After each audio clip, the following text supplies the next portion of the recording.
ఒకసారి ఈ విశ్లేషణకి వెళ్లే ముందు అసలు గ్రౌండ్ లెవెల్లో ఏం జరుగుతుందో టీవీ9 ప్రతినిధి వాసు లైవ్ లో ఉన్నారు కౌంటింగ్ కేంద్రం దగ్గర నుంచి. వాసు, పోస్టల్ బ్యాలెట్ రావడానికి కూడా ఎందుకు డిలే? 23 నిమిషాలు అయిపోతుంది కౌంటింగ్ స్టార్ట్ అయ్యి. ప్రాసెస్ డిలే ఉందా లేకపోతే ఏంటి కారణం? సార్, పోస్టల్ బ్యాలెట్ ఓట్ల ప్రక్రియ స్టార్ట్ అయిపోయింది. దాంతో పాటుగా ఈవీఎంలు అదంటే ఏదైతే ఈవీఎం ప్రక్రియలో ఎవరైతే ఓట్లు ఉన్నాయో అవి కూడా ఓపెన్ చేసేసారు. సో మరొక 15 నుంచి 20 నిమిషాల్లో ఇటు పోస్టల్ బ్యాలెట్కి సంబంధించిన ఎవరు మెజార్టీలో ఉన్నారో తెలిసే అవకాశం ఉంది. మొత్తంగా చూసుకుంటే జూబ్లీహిల్స్ ఉప ఎన్నికలకు సంబంధించి 3 పార్టీలు కూడా చాలా ప్రతిష్టాత్మకంగా తీసుకున్నది. ముఖ్యంగా చెప్పాలంటే ఈరోజు కౌంటింగ్ ఏజెంట్లుగా బీఆర్ఎస్ పార్టీకి సంబంధించి ఎక్స్ఎమ్మెల్యే దాదాపు 7 వచ్చారు, ఎమ్మెల్సీలు 2 వచ్చారు. సో ఒక ఉత్కంఠ అని చెప్పుకోవాలి. బీఆర్ఎస్ చాలా సీరియస్ గా పనిచేసింది. కాంగ్రెస్ నుంచి ఎలాంటి వాళ్ళు వచ్చారు? కాంగ్రెస్ పార్టీ కూడా ఈ సిట్టింగ్ సీట్ ఎలాగైనా వాసు కాంగ్రెస్ నుంచి ఎలాంటి కాంగ్రెస్ పార్టీ నుంచి కూడా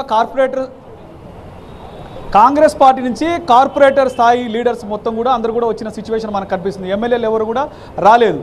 సో బీఆర్ఎస్ పార్టీకి మాత్రం ఎక్స్ఎమ్మెల్యేలు వచ్చిన పరిస్థితి నెలకొంది. మొత్తంగా చూసుకుంటే 10 రౌండ్లు 42 టేబుల్స్ వేశారు. 10 రౌండ్లు మనం 2023 ఒక్కసారి చూసుకుంటే 2023లో కేవలం 14 టేబుల్స్ వేశారు, 29 రౌండ్లు ఉన్నాయి. కానీ ఈసారి టేబుల్స్ పెంచారు, 42 టేబుల్స్ వేశారు. కాబట్టి 10 రౌండ్స్లోనే ఫలితాలు తెలిసే అవకాశం.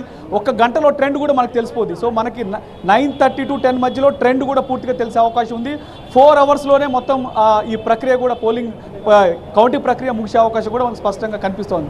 మొత్తంగా చూసుకుంటే ఇటు ఎన్నికలకు సంబంధించి మొత్తం జూబ్లీహిల్స్ నియోజకవర్గంలో 407 పోలింగ్ బూతులు ఉన్నాయి. సో 10 రౌండ్లు పెట్టారు. ఒక్కొక్క రౌండ్కి 42 పోలింగ్ బూత్స్ కౌంటింగ్ చేసే అవకాశం అయితే మనకు కనిపిస్తోంది. సో అభ్యర్థులు అయితే ధీమా వ్యక్తం చేస్తున్నారు. ఒకసారి మనం ఎలక్షన్కి సంబంధించిన ఒకసారి ఓట్లు చూసుకుంటే 4,13,000 మీకు ఎప్పటి లోపల పోస్టల్ బ్యాలెట్ కి సంబంధించిన ఓట్ల రిజల్ట్ ప్రకటించే అవకాశం ఉంది?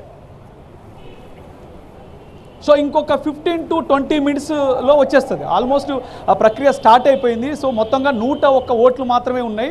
సో గతంలో మనం చూసుకుంటే అప్పుడు 2023లో 743 ఓట్లు ఉన్నాయి. కానీ ఇప్పుడు మాత్రం ఓన్లీ 101 ఓట్లు ఉండటంతో ఇంకొక 10 నుంచి 15 నిమిషాల్లో ఖచ్చితంగా పోస్టల్ బ్యాలెట్ రిజల్ట్స్ బయటకు వచ్చే అవకాశం అయితే మనకు స్పష్టంగా కనిపిస్తుంది.